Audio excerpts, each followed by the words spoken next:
Mukunda jewellers మొట్టమొదటి factory outlet ఇప్పుడు కూకట్పల్లి, కొత్తపేట్, సోమాజిగూడ మరియు ఖమ్మంలో. నమస్కారం వంశీ గారు. నమస్కారం మేడం. మనం చూస్తూ ఉంటాం పిల్లల్లో ఎక్కువగా చదువుకోవడానికి ఇంట్రెస్ట్ అస్సలు చూపించకపోగా అండ్ చదివినా కూడా చాలా మందికి అర్థం కాదు. అదొక రీజన్ అని చెప్తూ ఉంటారు. ఎందుకు పిల్లలు పర్ఫార్మెన్స్ అనేది చాలా తక్కువగా ఉంటుంది? వాళ్ళు చదువుకునేటప్పుడు ఎలాంటి ఇబ్బందులు ఫేస్ చేస్తారు? అవును మేడం, చాలా మంది ఈ మధ్య కాలంలో మనం అబ్జర్వ్ చేస్తే ప్రతి దాని మీద వాళ్ళకి ఫోకస్ ఉంటుంది, కానీ చదువు మీద మాత్రమే ఫోకస్ ఉండట్లేదని చాలా మంది పేరెంట్స్ కంప్లైంట్ చేస్తుంటారు. అలాగే పిల్లలు కూడా, వాళ్ళకు కూడా అర్థం కాదు. అయితే నేను చెప్పేది ఏంటంటే, ఫస్ట్ ప్రతిదానికి ఒక ప్రాసెస్ ఉంటుంది. అంటే టీచర్స్ కూడా మనకు క్లాస్ రూమ్లో లెసన్ టీచ్ చేయడానికి కొన్ని మెథడ్స్ యూజ్ చేస్తారు.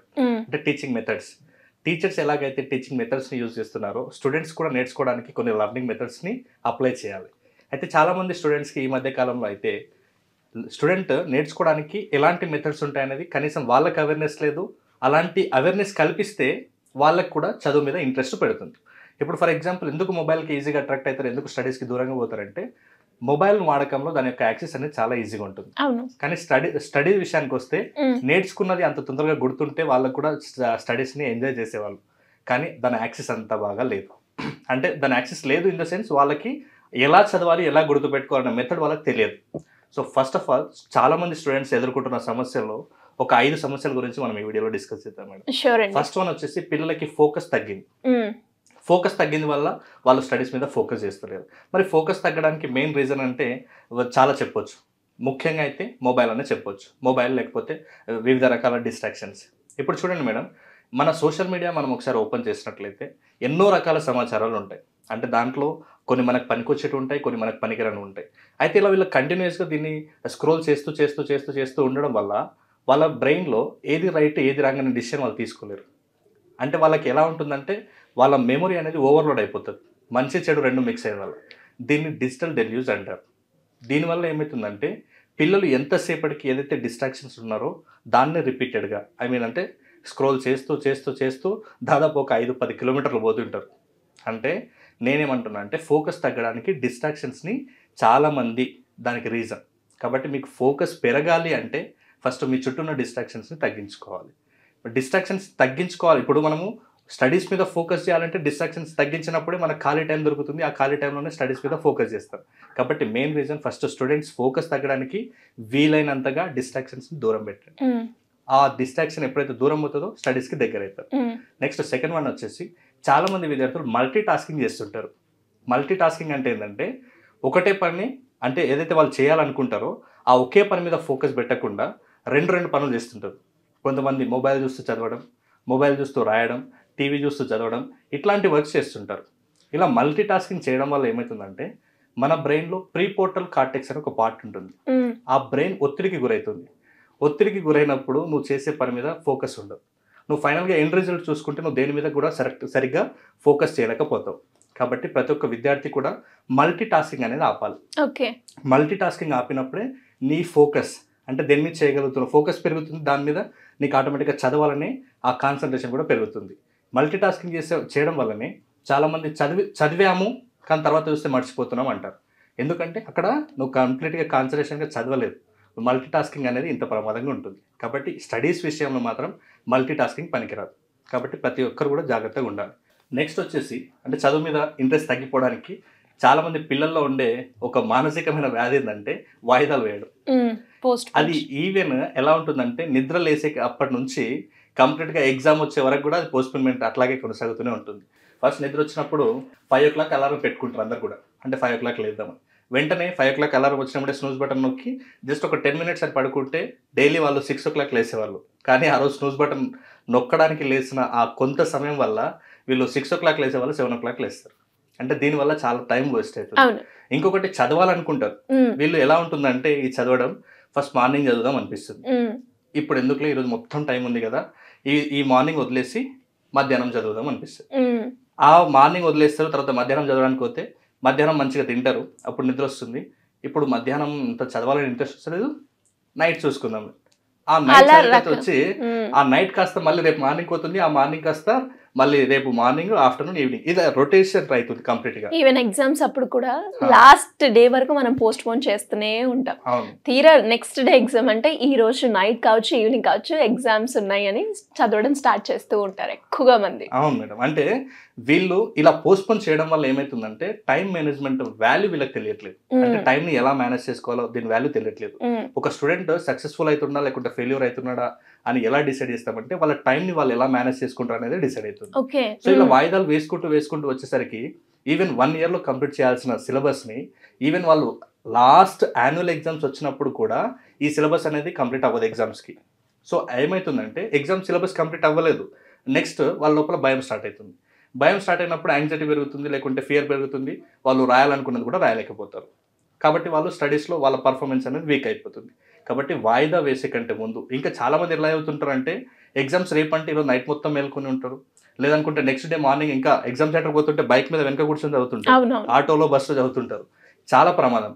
ఎగ్జామ్స్కి ఒక 1 hour ముందు బుక్స్ అన్ని బంద్ చేసి రివిజన్ ప్రాసెస్లోనే ఉండాలి. అంటే కంప్లీట్గా నువ్వు ఎగ్జామ్స్ 1 week ఉన్నాయి అన్నప్పుడే బుక్ సిలబస్ మొత్తం కంప్లీట్ అయ్యి నువ్వు రివిజన్ ప్రాసెస్లో ఉండాలి.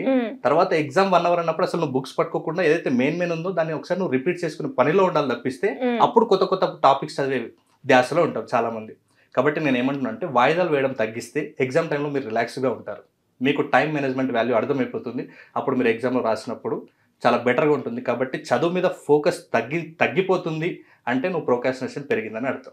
నెక్స్ట్ వచ్చేసి చాలా మందికి స్టడీస్లో బేసిక్ ఉండదు, కాబట్టి అందుకే వాళ్ళకి స్టడీస్ మీద ఎప్పుడు కూడా ఫోకస్ చేయరు. స్టడీస్ అంటేనే వాళ్ళకి అయిష్టత చూపిస్తుంటారు. ఇప్పుడు ఫర్ ఎగ్జాంపుల్ స్టడీస్ మీద బేసిక్స్ అంటే చాలా మంది కొన్ని సబ్జెక్టులో వీక్ ఉంటారు. ఈవెన్ అది మ్యాథ్స్ కావచ్చు, సైన్స్ కావచ్చు, ఇంగ్లీష్ కావచ్చు, ఇలాంటి 1 subject వీక్నెస్ చాలా మంది విద్యార్థుల్లో ఉంటుంది. దీనికి రీజన్ ఏంటంటే ఆ సబ్జెక్ట్లో బేసిక్స్ వీళ్ళకు కరెక్ట్గా ఉండవు.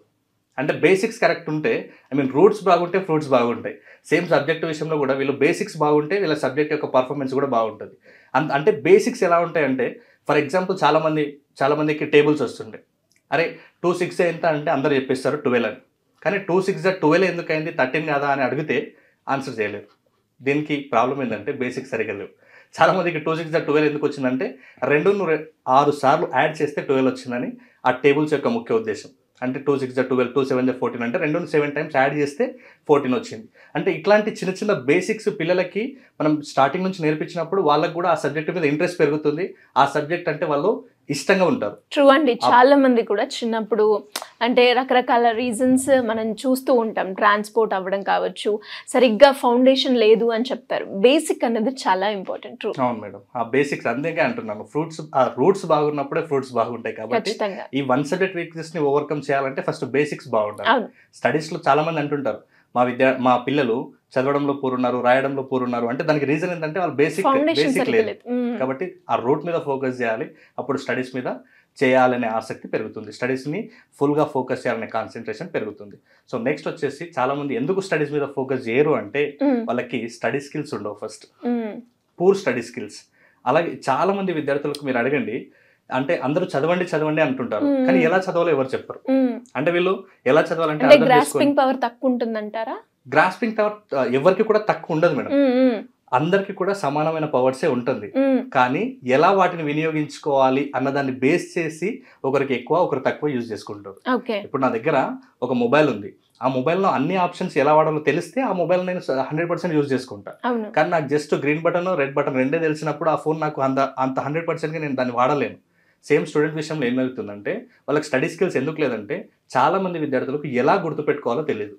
టీచర్స్కి టీచింగ్ మెథడ్స్ ఉన్నాయి, మరి స్టూడెంట్స్కి కూడా లర్నింగ్ మెథడ్స్ ఉంటాయి కదా.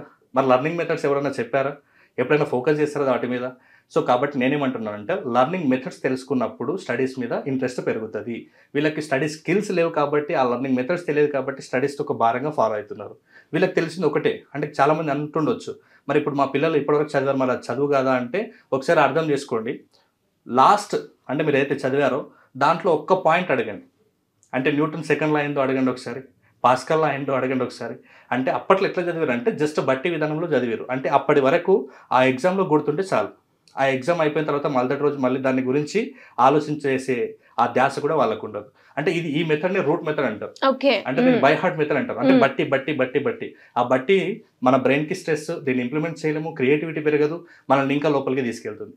కాబట్టి ప్రతి ఒక్కరు కూడా స్టడీ స్కిల్స్ అలాగే ఏదైతే లాజిక్గా నేర్చుకుని ఈజీ వేలో గుర్తుపెట్టుకోవాలనే విషయాల పట్ల మెమరీ స్కిల్స్ నేర్చుకున్నట్లయితే స్టడీస్ని ఈజీగా వాళ్ళు ముందుకు తీసుకెళ్తారు. సో ఇలాంటి వాళ్ళ కోసమే నేను ప్రతి సండే రోజు కూడా ఫ్రీ డెమో క్లాస్ని కండక్ట్ చేస్తున్నాను. ఓకే. ఎందుకంటే చాలా మంది విద్యార్థులకు అవేర్నెస్ కలగాలి. ఎప్పుడు ఉండే అవకాశం ఉందంటే టైమింగ్స్ ఆన్లైన్ ఆర్ ఆఫ్లైన్ ఏ విధంగా ఉంటుందంటారు? ఎస్ మేడం, ప్రతి సండే కూడా ఈ మన ఫ్రీ డెమో క్లాస్ ఉంటుంది మేడం.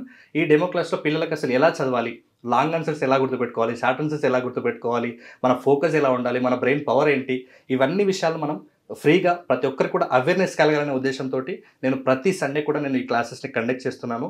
టైమింగ్ వచ్చేసి 9 to 10:30 ఉంటుంది మేడం. ఇది ఆన్లైన్ జూమ్లో ఉంటుంది. ఆసక్తి కలిగిన వాళ్ళు స్క్రీన్ మీద కనబడుతున్న నెంబర్కి కాలర్ మెసేజ్ చేసి మీ సీట్ని వెంటనే రిజిస్ట్రేషన్ చేసుకోండి. ఫ్రీ డెమోకి చాలా ఈజీగా మీరు స్ట్రెస్ ఫ్రీ అవ్వడం కోసం అటెండ్ అవ్వండి. Super, thank you sir, thank you so much. Thank you madam. Suman టీవీలో మీ పర్సనల్ అండ్ బిజినెస్ ప్రమోషన్స్ కోసం కింది నెంబర్కి కాంటాక్ట్ చేయండి.